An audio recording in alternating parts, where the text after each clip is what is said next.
Welcome into TexAgs Rewind. I'm looking at the wrong camera. We are presented by Yeti. Nick, we got busy stuff over the next, 7 to 10 days. We're not only churning out content, we're starting to interview interns. Yeah, we are doing that today, and I guess a little on Friday.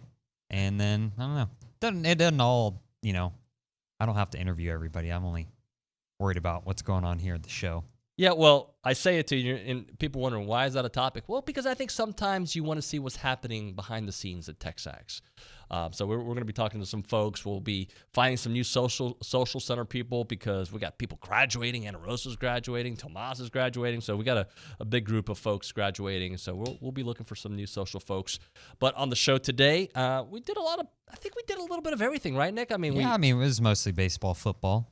Baseball, football, and, there's a reason for that. Josh DeBerry, he transfers in. Bobby Taylor transfers out. A&M baseball, they got PV, so we got perspectives. Billy Liucci called us up to talk about Josh DeBerry. We enjoyed that conversation. John Harris came on the program. We talked about the NFL draft. We talked about the Texans situation, and we talked about just about the spring game, what he uses, that kind of information for his analysis heading into the new season. We had Boomer White on the show to talk about Aggie baseball, the current state of it, as well as Kendall Rogers from D1 Baseball. We call it TexAgs Rewind, presented by Yeti. Here it is.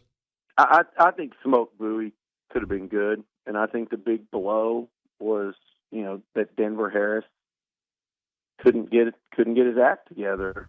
And there were concerns of that coming in, and we'll see how he pans out at LSU. Everyone knows he can play in College Station and Baton Rouge, and if they get the benefit of him having, in a sense, no other option after this, and maybe he gets it together, they're going to have a steal on their hands. But it doesn't matter the why, it's the what. And the what is that they lost 4 corners from that class right away.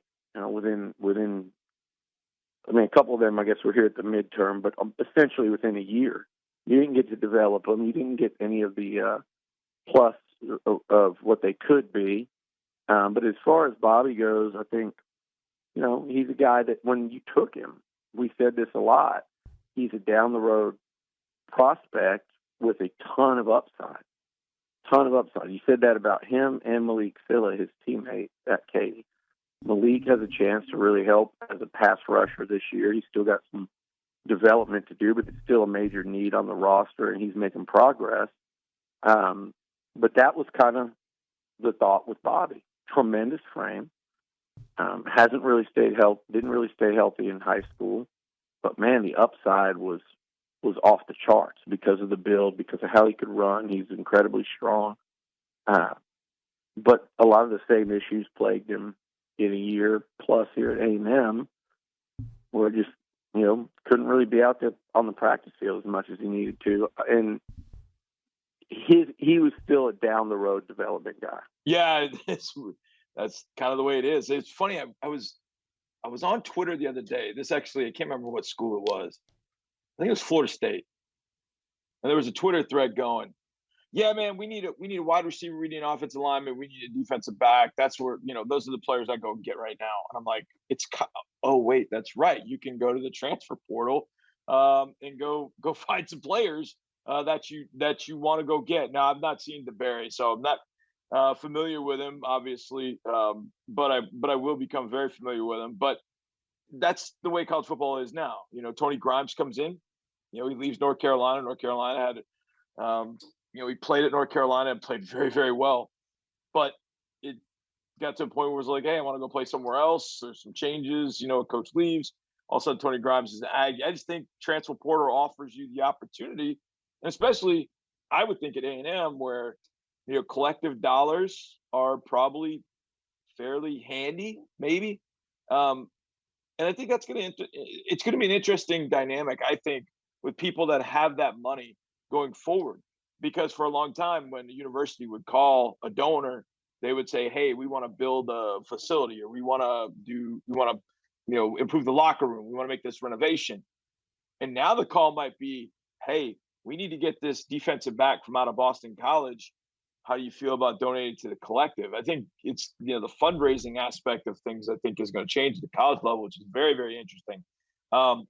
but just adding, a couple of former all ACC corners to the secondary, I think is going to end up being a good thing. Losing Jalen, you add a few more, you keep Damani back there, you're going to lose Antonio Johnson. So losing a couple guys back there, but then you replace them with some all ACC guys. So it's not a bad way to go through life, and there are going to only be a few teams that can do that. It's starting to shape into form similar to last year, I would say, a little later than they did last year, but shape into form. I mean, got to hit their way to a lot of victories. Going to have to find 2 or 3 arms at some point to rely on. That's likely going to be coming out of the pen. As anyone who's been paying attention to Aggie baseball can see, this is a lot of pitcher by committee. Find someone who can get hot and ride you for 2 or 3 innings and then go to the next. And that's not a very comfortable place to be. I think any coach in America would agree. But you got Brett Minnick back, and you have Hunter Haas and Jack Moss kind of leading the way. So you have 3 guys hitting about 350, 340 that you can kind of lean on, and then you get your big swings from Lavalette and Werner and Targash every now and then. But offensively, they're upticking for sure, and the abilities you can see to hit their way to victory. But I didn't think it was sustainable last year. I don't necessarily think it's sustainable or a good brand of baseball right now. But I do think that there is a firepower in those bats to win a lot of games, especially if you can lean on 2 or 3 good arms that you find that can do the job the rest of the way. 100% agree with you. Not sustainable. That being said, recently they're scoring enough runs to win these series. But how surprising has the pitching staff been to you? Because it felt like they had turned a corner last year, at least at this point last year. I still haven't seen that from this staff this year, other than Evan Aschenbeck, if you will. Very surprising. To answer your question, I would say that from talks early in the season with Coach and just expectations with the amount of arms in that bullpen, the variety of arms, the amount of left-handed arms, veterans, freshmen, just had a great mix of a lot of different style pitching. I guess you don't have that LSU, Arkansas, Florida type firepower in these arms, but I definitely thought it was going to be a better pitching staff than last year's. Everyone was kind of skeptical about the starting rotation. I didn't foresee it being this rocky, but I also saw more variety in this bullpen that they could piece together, some really good matchups and be effective. And right now it's clearly quite the challenge. Yeah, I would say it's better. It's far from perfect. I think when you look at A&M overall, I think if you look at the first 2 games of the Missouri series, Stan's Nathan Detmer, you're feeling pretty good about yourself. Obviously the offense was really good against Missouri the first 2 days. I think if you look at the weekend, and not that the series finale takes away from what you did the rest of the weekend, but I really think if you're Jim Schlossnagle and you play that well in those first 2 games, you dominate Missouri. I really think you at least want to play a good game in the final game of that series. And Missouri really took it to them. Carson Lambert did not give them a very good start. And so A&M is one of those teams that I feel like they're getting better, but I feel like that last game against Missouri was like a kind of a little punch to the shoulder reminder that, hey, you know what, you're better, but you still have a long way to go. And so, now we turn the page and see what they can do this weekend against a Kentucky team that, frankly, surprised me last weekend. I thought when they got blown out against LSU, they were toast. And I mean, they could have very easily won that series. I mean, they had the tying run on base in the 9th inning of the final game to win that series. So we'll see what they're made of these next 2 weeks at UK and then at Arkansas. But it's definitely better than it was a month ago. It's not even close. But really, until Nathan Detmer pitches like a Friday night starter, and he has had his moments, but consistently, it's still going to be a question every weekend, right?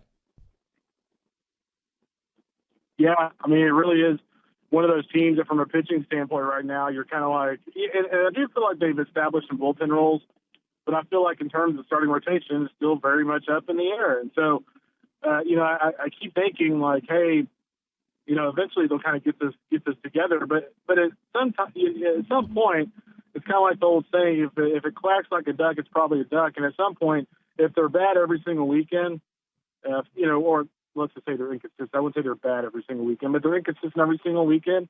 Maybe that's just the way they're going to roll, and maybe it's going to take a a postseason berth to kind of just, wash away that slate and kind of start anew. But yeah,